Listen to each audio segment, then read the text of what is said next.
Well, hello everyone. I am going to do some more of our Abandoning Perfection journal today.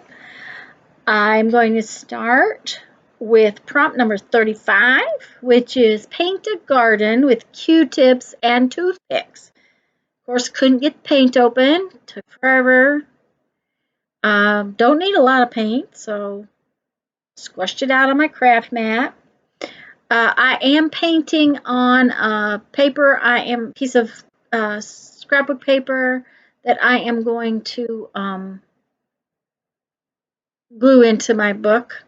I felt like it would show up better than just painting it straight on the page in my journal. The pages that are left, I would have had to paint a base layer, and by just sticking it on another piece of paper, I can also set it aside while I'm doing something else and let it get dry. I did break the tip off of that toothpick, but I am painting my grasses with my toothpick. And I had put out two different colors of green, a bright green and a slightly darker green. So it gave it a little bit more depth. So, and since we're painting a garden, we're of course going to paint some flowers. So I am putting out, I think, yellow and a turquoise. I think I might have put out some purple to go with it, or maybe it was a dark blue. Um, I didn't put out a lot of colors because I didn't want to overdo it, and I also didn't want to turn it into mud. So, and I'm just using a Q-tip, just like you would think, just making some dots for the center of my flowers.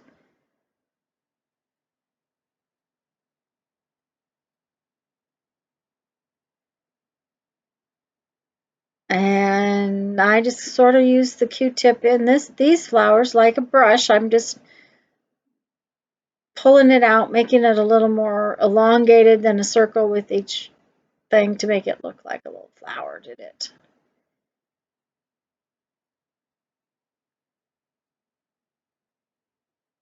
I'm putting on it was a pretty heavy layer each time, but then I went back in and I added some color, a darker color to the petals. The mix of color just gave it a little bit more depth, or I don't know, just looked a little bit more finished. It was pretty with just the light blue, but it just looked like it had more depth when you added the second blue to it. They're just simple little 5 petal flowers. And here's where I went in and took the purple. It was way too dark. That purple was just like almost black. So I decided I would mix the purple and a little bit of turquoise together, where the flowers were blue and turquoise. And really, truly, just sort of painting buds with the purple and putting that little bit of second color in so it gives it a little bit of contrast and depth. It's funny, I wouldn't normally have painted with Q-tips and toothpicks, but this simple little garden painting came out really cute, I think.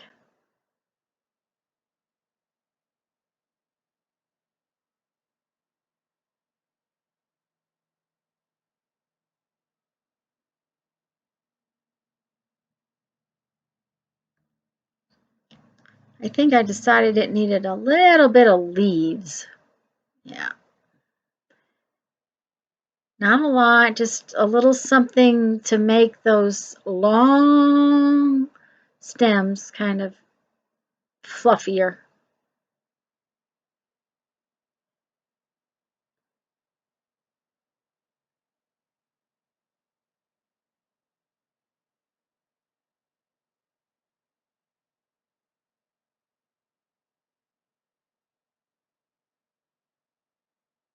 Oh, yeah.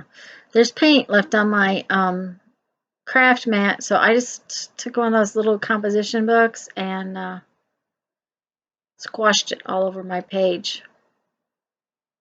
I just didn't want to waste that paint. It was perfectly good paint.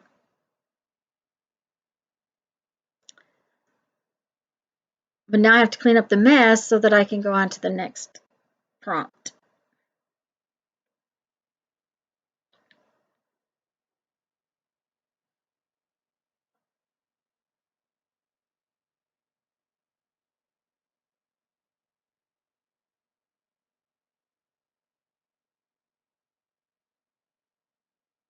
Now I have a couple of prompts I'm going to do and kind of trying to kill two birds with one stone. I need to do 3 hand-stitched borders to finished pages. So I have to do borders on 3 finished pages with hand stitching. So what I decide to do is I also have to sew beads to 6 pages. And I believe that the first thing I did was to hand stitch a border with beads so that I got one of each thing done. And this is embroidery floss, and it's already been cut into pieces and wrapped on that. It's leftovers from when my dad was doing either cross stitch or something. It's hard telling, but that's how he would put out his colors for his projects, and he would cut them ahead of time. So there's multiple 6-strand pieces, and I just cut off a chunk. It's already scrap. I'm not going to fight with trying to get it all undone at one time. It's just.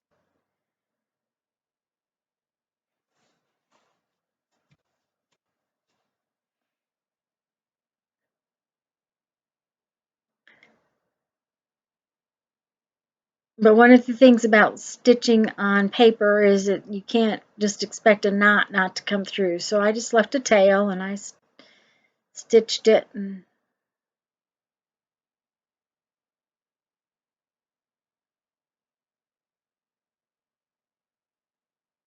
I had chosen a black and white page, and I decided I was just going to add, I had this little black and white mixed of seed beads. I had previously checked to make sure that the embroidery floss and the needle I was using for the embroidery floss was going to go through these size 6 seed beads. 6s aren't the largest, but seed beads are numbered where the bigger the number, the smaller the bead is. And there's basically a 1, a 3, a 6,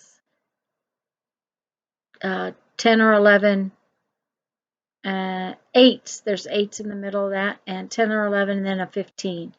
So as the numbers get bigger, the beads get smaller. So this is kind of a good size bead, and the needle went right through without any problem. And I'm sort of doing a blanket stitch, and on each blanket stitch I'm adding 2 beads to the page. And I don't want too many beads out on the table at one time, just simply because I have stuff everywhere. It's going to cause me to make a mess with beads.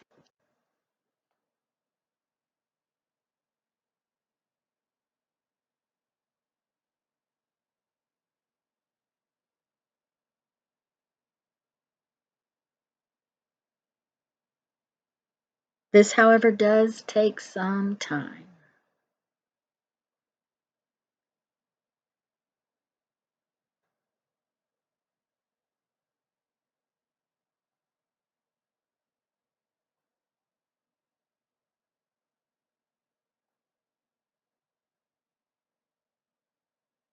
It did come out really cute though, and if I wasn't laying it on the table to show it to you while I was stitching, it would have been a lot faster. If I'd had that in my lap where I would normally do that kind of stitching and had my beads out in a tray or something, would have probably been a lot faster. And it is a cute little edge on a page. I think I'll be using it again because I really enjoyed it and I really liked it. Smaller beads would be fun too, and I just have to pull out a smaller needle. Um, I I specifically grabbed a big one for this so that it would be fast and easy, and I don't think it really mattered.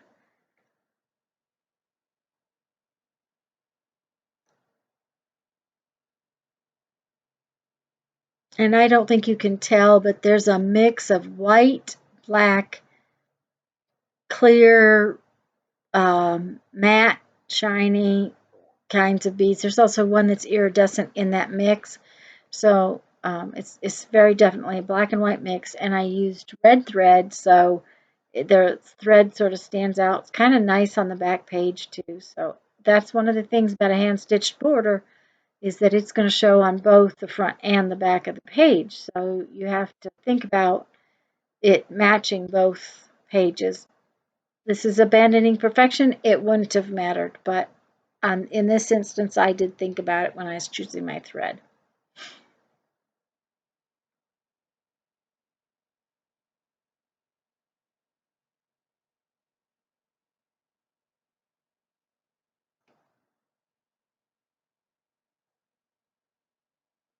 Almost done. Almost, almost. A few more beads.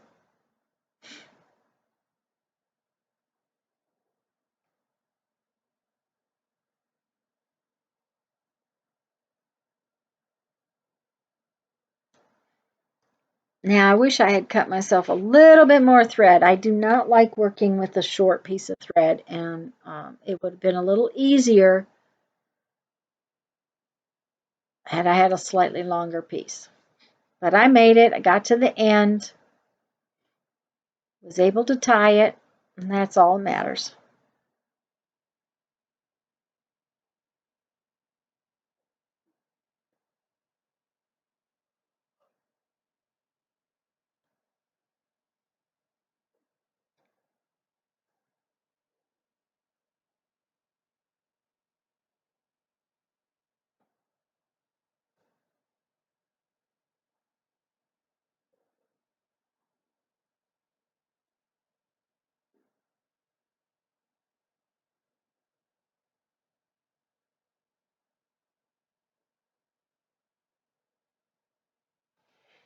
And I really like how it comes out. It also weights the edge of your page down because those are pretty good sized beads. So that's something to consider, and that you might want a smaller bead and using smaller thread and a smaller needle. So now, as you remember, I had to hand stitch 3 finished pages.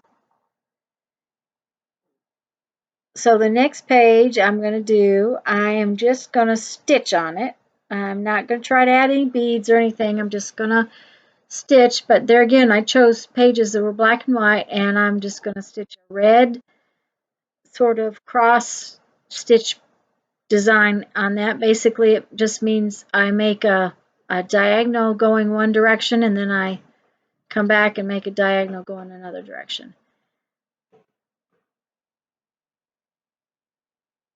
And I start by actually pushing the needle through the paper, and I can do it, but it's taking time. So here in just a minute, I am going to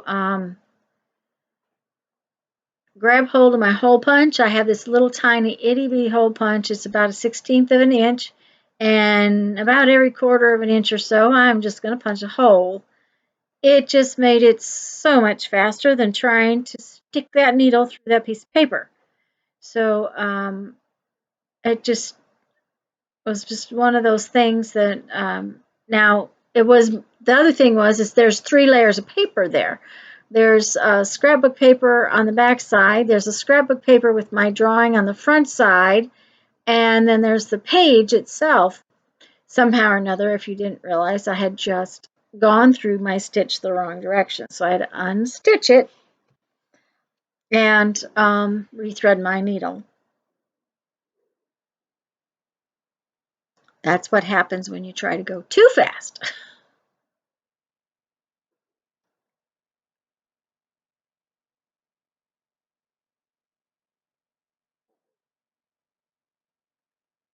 Now you notice that I just did this diagonal stitch all the way down.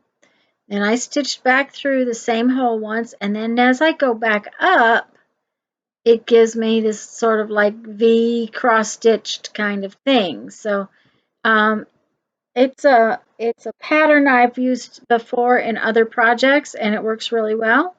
Ran out of thread, no big deal. I'm going to tie two pieces together and finish up.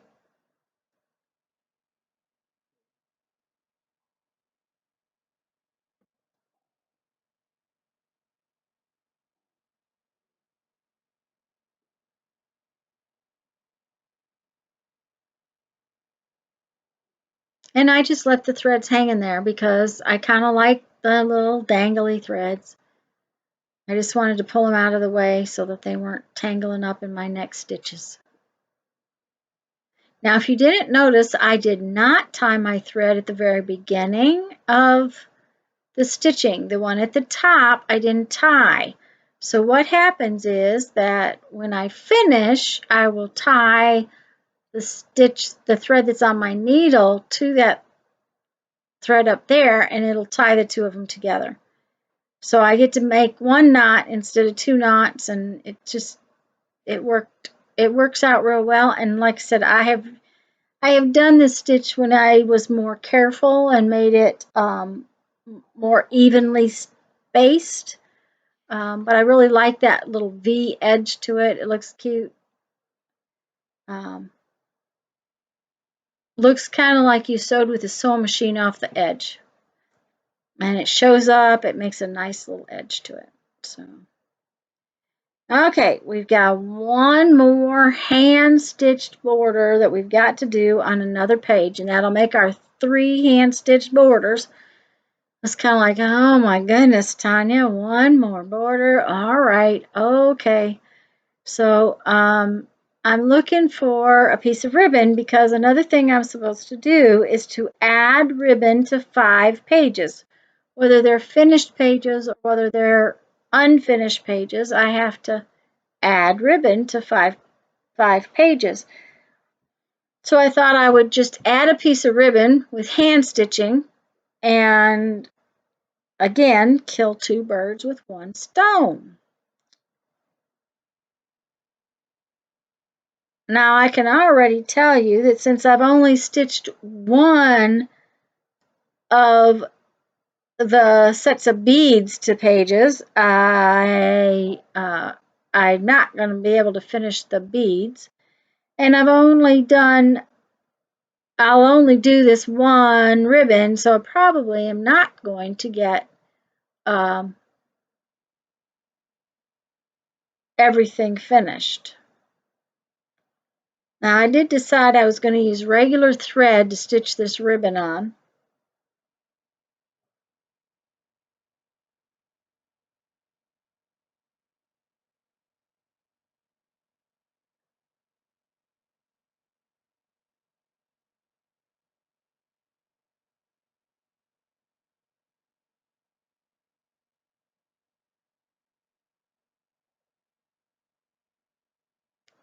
And I kept trying to get it in a position where it was easy to sew, and it was not the easiest thing to get hold of. But I wanted to stitch it on with, I didn't want to use just a plain running stitch because I wanted to have the back side show as well as the front side and not just have a plain running stitch. So this one, it makes an angle on the edge of the ribbon, but then on the back side of the page, you'll find that it makes these little straight lines. So I was thinking about the back as well as the front, what the back of the stitched page was going to look like, as well as the piece that was on the front of it.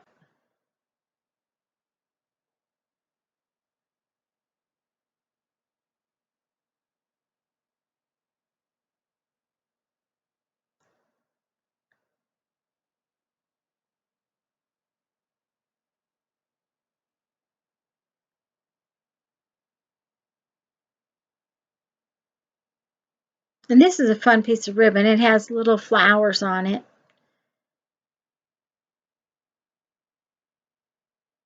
And I thought it went with that page. And since I'm not going to do anything more to that page, I don't think, because it's the ripped page that we want to leave ripped. Um,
I guess I'm trying to find the page where I decided I wanted to put theirs and where I wanted to put my garden in.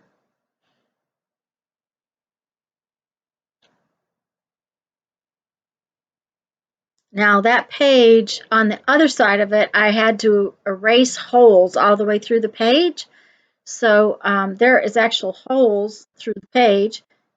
Backside doesn't have to stay wholly with the holes, but the front side of it the holes had to stay in it. So, okay, I'm trying to find my page numbers. There we go. Things kept getting lost on the desk. That much I'll tell you. That desk is so messy right this minute that it just kept getting lost.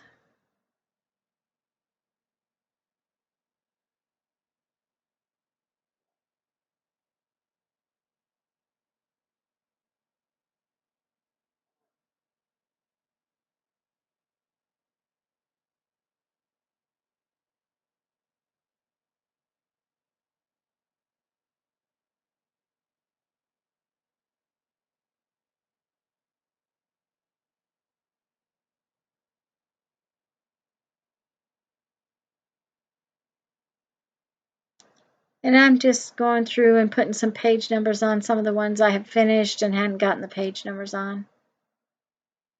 I had a few more minutes, but I didn't have enough time to add more beads or more ribbon.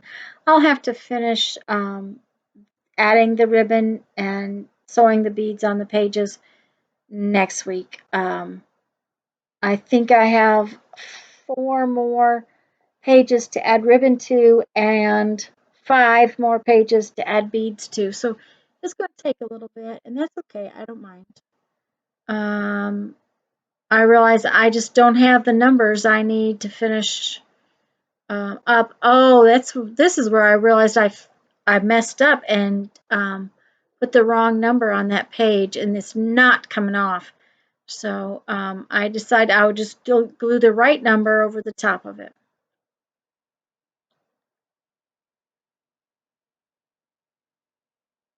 which is fine. The numbers got messed up a little bit because of pockets. When you start gluing pages together to make pockets, you kind of end up with this odd numbers kind of thing. So anyways, guys, that's what I've got to done for today. We did the garden, and we did ribbon and beads and hand stitch borders. So for today, I'm going to tell you, go have fun, make some art. I'll see you next week. Bye-bye.